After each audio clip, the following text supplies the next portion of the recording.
Alors, un article sur France 3, Nouvelle-Aquitaine, Corrèze, premiers essais concluants pour la route anti-verglas d'Égletons cet hiver. Mise en place le 23 décembre 2020, la nouvelle route auto-chauffante et anti-verglas du quartier du campus d'Égletons prouve son efficacité cette année, et pour la première fois, la neige abondante a cédé face à cette nouvelle installation 100% écologique. Alors ça, c'est intriguant, ça a l'air intéressant. Ça ne vous a pas échappé, la Corrèze a vu la neige tomber en grande quantité ces dernières semaines. Les déneigeuses étaient à pied d'œuvre sur toutes les routes, excepté aux alentours du quartier du campus d'Égletons, où la route elle-même luttait contre le verglas. Explication.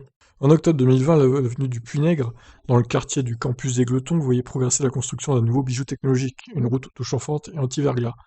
Depuis le 23 décembre 2020, une section de 120 mètres de long se déverglace elle-même grâce à un système novateur baptisé Power Road et développé par la société Eurovia. Dans les prochains jours, 3 caméras thermiques seront installées sur la chaussée pour prouver le bon fonctionnement de cette voirie 5e génération. Nous avons pu constater son efficacité ces dernières semaines. Cela fonctionne très bien.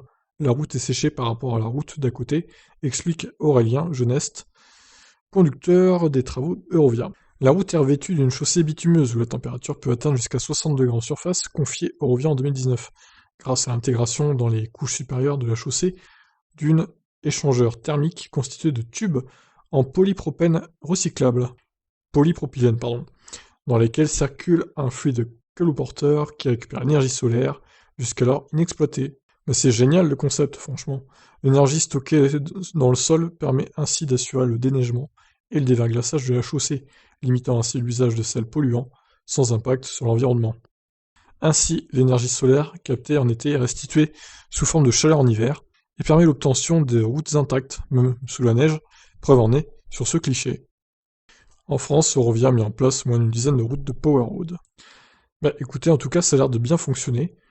Franchement, elle est clean, elle est nickel la route, comme si c'était rien passé quoi, alors qu'à côté, tout est enneigé et tout est verglacé.